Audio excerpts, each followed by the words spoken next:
Welcome, fight fans, to the dojo, where my man Ryan Kim Cafaro, also known as Korean Thunder, hosts people getting him in shape, fighting when he's not in the cage, fighting himself.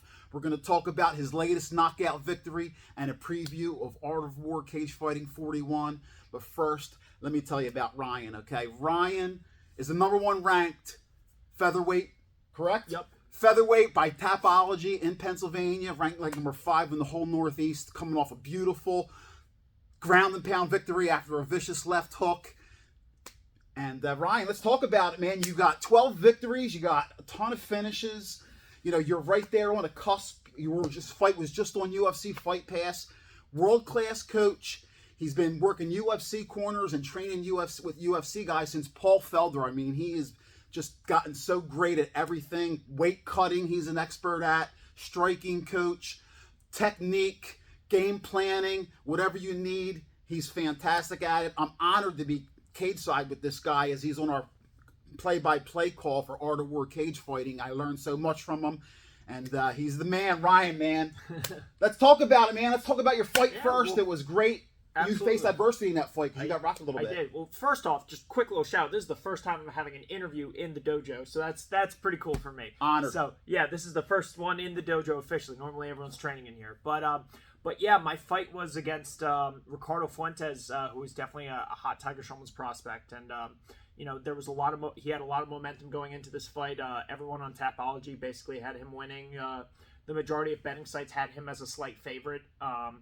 And it felt really good to be kind of the old dog and showing that I still got some new tricks up my sleeve. But yeah, the fight was a really back and forth fight, and it was exactly what I expected. I expected a bit of a rough fight, and I got dropped in the first round, and I got stumbled with a headbutt where I ended up. If you see it initially, I go for an exchange. It looks like I get kind of dropped off balance, but it was we had a clash of heads, and then he hit me with a good punch where he cut my eye, and then I actually started seeing double for like 15 seconds, and then he hit me with just one of the cleanest straight right hands I've ever been hit with in my life, and dropped me just absolutely clean, a perfect technical right hand, and then he attacked for my back, and I ended up using all of the jiu-jitsu work that my jiu-jitsu coach Tyler McBride and I had prepared for. We were able to neutralize his back attack, and then once I got back to my feet, I put the pressure on him, and I just it just goes to show that, like, I've been in the game for so long. Like, when he fought me and his record was 6-3 at the time. When I was 6-2, I fought Scott Heckman, who was 25-8 at the time, and it was kind of a learning curve. I had to deal with the tricky veteran with this tricky veteran skill set at that point, and fast forward 7 years later, where I am now, I'm the tricky veteran. So, and I'm the guy that you hurt me, I don't go away so easily. So I'm you gotta make sure if you put me down, you put me out, because otherwise I'm right back in your face. And I think my ability to create pressure and go after Ricardo Fuentes was what kind of threw him off his game. And I was doing a lot of some people might call it showboating, but for me in there, it was just all mental warfare, and I was just trying to drain the tank and drain him physically and emotionally, just by showing that I was having fun and everything he did wasn't bothering me. And he'd hit me, it hurt a lot, and I'd just lie and be like, "Come on, do it again." And I'd be like, "Please don't do it again." But yeah, and then the finish came in the third round. I honestly don't know how I didn't get knocked out, because I leaned full force. I leaned into a full force head kick, and then I just responded absolutely immediately and dropped him with the left hook, and then finished the ground and pound.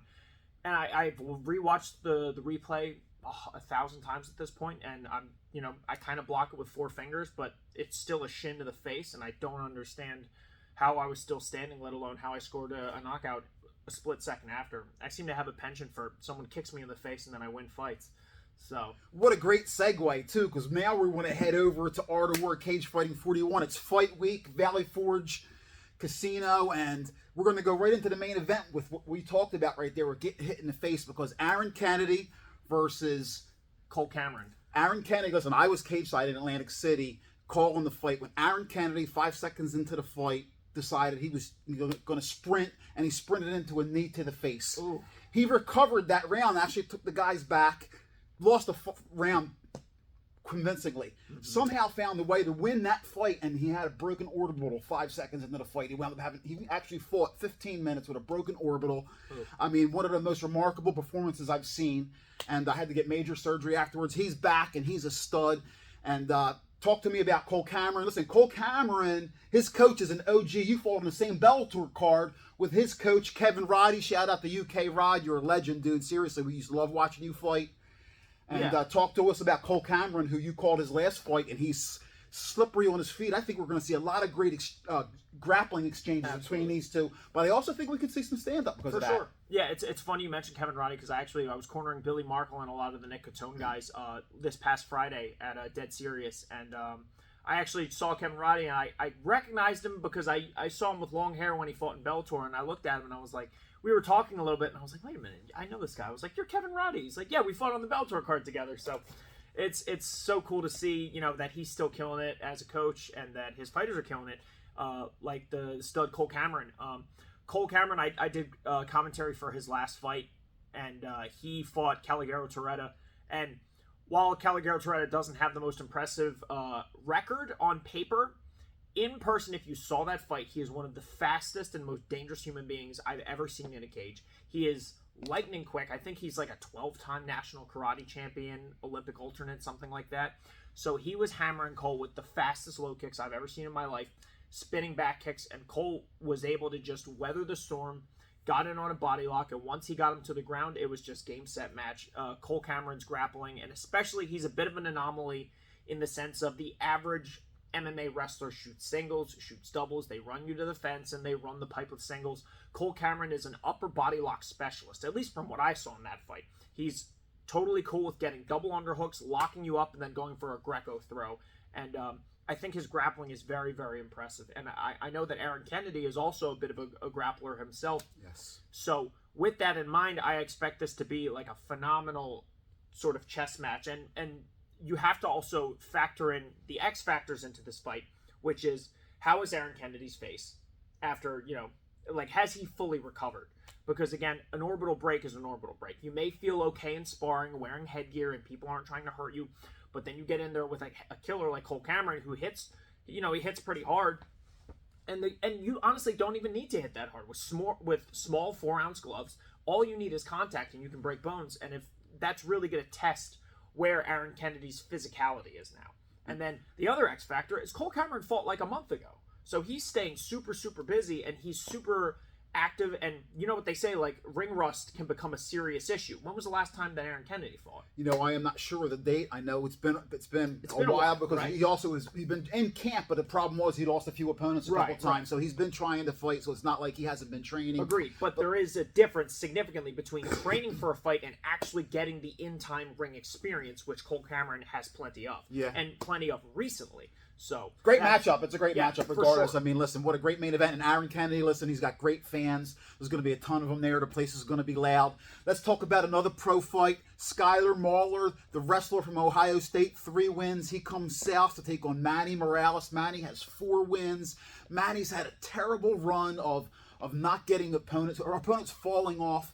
His last fight, he took on short notice and he won. This is actually a short notice fight. He just came back from Mexico. He was there with his UFC guys from Marquez Web. MMA and Web MMA, and Manny is a stud, 4-2. Not many people want to grapple him, hard to find fights for him. Talk to me about wrestler versus Manny Morales. Yeah, I mean, Manny Morales is definitely one of the, I would say he's definitely a dark horse of the Web MMA, Marquez MMA series of guys. If you follow those guys' posts on social media, he's always popping up here and there because he's always working with those guys. They use him as a main training partner. Guys like Joe Pyfer, Andre Petrowski, Sean Brady, all these guys all work with Manny Morales. And Manny Morales has, in my opinion, some of the best talent pool you can draw from on the East Coast, if not the United States. So, and he's shown he's a very well-rounded grappler with solid striking that's slowly improving. And improving quickly, or not slowly improving, quickly improving, over at, Web MMA and with Marquez guys. And so, that being said, Manny Morales has 4 wins by decision and 2 losses by decision. We got to see a finish from Manny Morales in order to see the evolution of his game. And I do think that Manny Morales is more than capable of doing it because of his well-rounded and dangerous skill set. It's just, are we going to see a short notice Manny Morales come out and play it safe? Or is he going to go out there and, take a couple of risks and really go after the stoppage in this one? And really, like you said, the evolution, if you look at the guys you spoke about him working with, look at their guys and their progression in striking. I mean, look at Sean Brady. Sean Brady now, he's not a one-dimensional fighter. Not at all. His striking is like ridiculous, is tremendously better. Andre Petrosky's striking has gotten better. A lot of those guys over there. And, man, listen, the next fight we could talk about, this is amateur advanced rules, but it's basically pro rules. And listen, this is a fight that I would be happily have as the main event, and it's a rematch. And it's a Liam O'Toole versus Fran Travelli, and there's history here. 4-1, for Fran Travelli. All 5 fights at Art of War, I've called them all. Liam O'Toole 3-0, all 3 at Art of War, I've called them all. These guys have clashed before. Liam pushed Fran around in the first fight, let's be honest, and Fran kind of knew it. He knew he had to get stronger after that fight. I see him out there doing a lot of strength and conditioning. He knew that he had to get stronger. Yes. This fight, listen, I hope both of you guys watch this. I love both of you guys. No matter who wins this fight, both of you are going to have great pro careers. If you, God willing, you stay healthy. You're both talented, hardworking, in great places. Can't wait to see this fight, Ryan. Love it. Agreed. And then what is interesting is the first time they fought under the regular amateur rule set, correct? Yes. So this is what I'm really excited for. It's like, all right, now the gloves are off figuratively. And now we really get to see how their skill sets match up because again, you can only get so much of an estimation of a fighter's caliber in 2-minute rounds. Now we've at least have 3-minute rounds, and most importantly, we have ground and pound to the head with punches. So this is going to be a huge step up for both fighters in terms of they fought before, but they kind of were coddled by the rule set. So we can really see how their skill evolves. I mean, if you look at guys like, for example, Anthony Terrell, Hell Rell from back in the day. He runs his own academy now in Medford. His record as an amateur was horrible. It was like 2-5 or something like that, because he would fight wrestlers that would shoot and hold him down for 2 minutes, and then he went out there as a pro and just started removing everyone from consciousness within a minute or two. He was a terrifying individual with a full, well-rounded skill set that he could use the entirety of in his professional fights. So this advanced amateur, I'm salivating here for this fight, because it's like we finally get to see these guys with the rule set getting out of the way to an extent.